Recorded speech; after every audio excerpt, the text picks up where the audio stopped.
शहीदों की चिताओं पर लगेंगे हर बरस मेले, वतन पे मिटने वालों का यही बाकी निशान होगा। Good morning students. आज हम उस दिन के बारे में जानेंगे जिसे याद करने पर भले खुशी महसूस न हो पर फ़क्र ज़रूर होगा।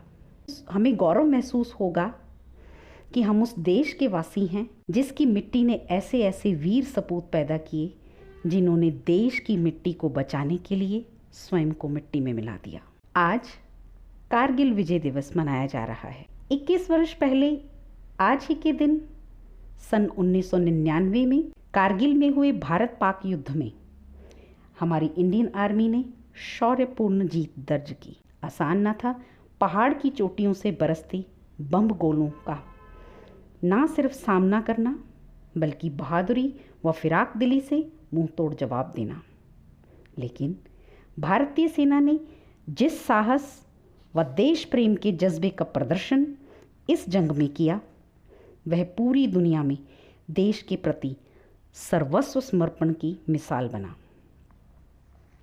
LOC यानी लाइन ऑफ कंट्रोल, यह सीमा रेखा भारत और पाकिस्तान के बीच एक शांति समझौते से तय की गई थी और इसमें कारगिल क्षेत्र भारत अधिकृत आउटपोस्ट है।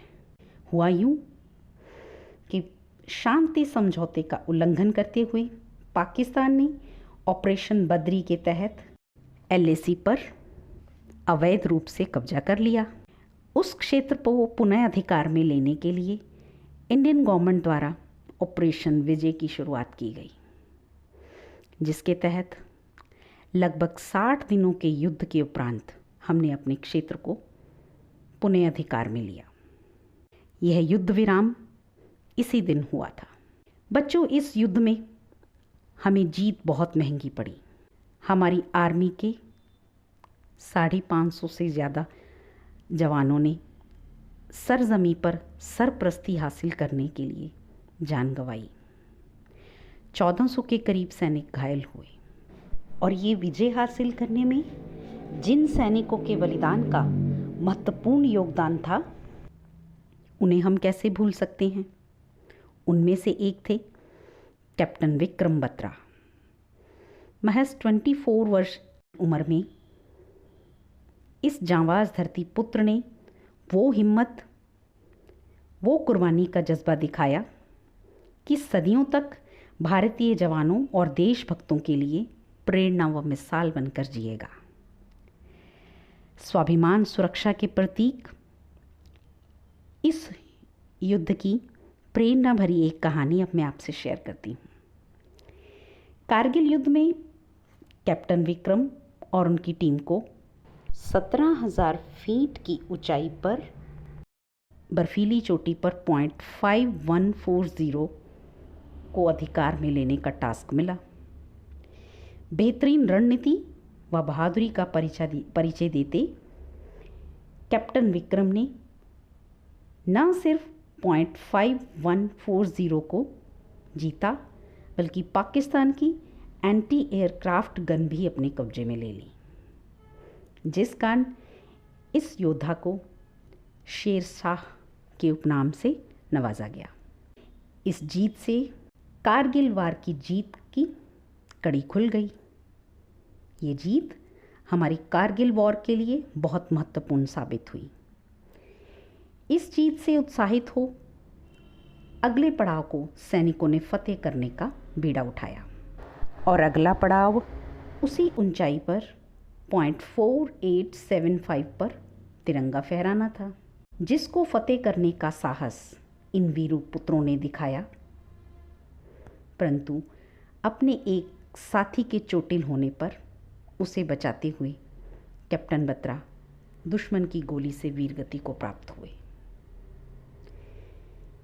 बच्चों, ऐसे ही वहाँ शहीद हुए उन वीर पुत्रों की कुर्बानी आखिर रंग लाई और हमारी सेना ने अपनी भूमि पर पुनः अधिकार ले लिया। उन सब वीरों के सर्वस्व बलिदान को नमन करने के लिए हम आज का दिन भीगी आंखों से ही सही पर फ़क्र से सेलिब्रेट करते हैं। हम ही नहीं, हमारी इंडियन आर्मी ने जम्मू के द्रास सेक्टर में तोलोलिंग पहाड़ी की फुट हिल्स में श्रीनगर लेह नेशनल हाईवे पर इन सब दिवंगत वीरों की याद में कारगिल वार मेमोरियल स्थापित किया, जहां इस दिन को सेलिब्रेट करते हुए इन अमर आत्माओं को नमन और सलामी दोनों ही दिए जाते हैं।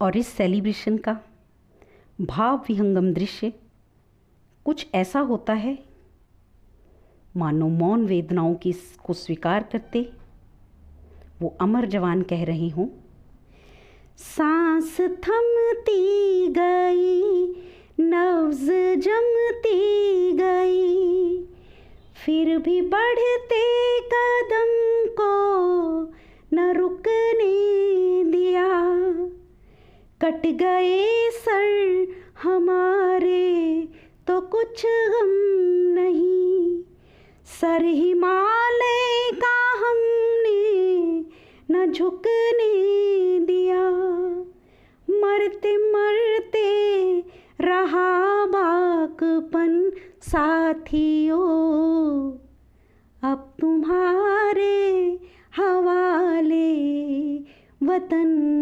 साथियों, कर चले हम फिदा जानो तन साथियों, अब तुम्हारे हवाले वतन साथियों।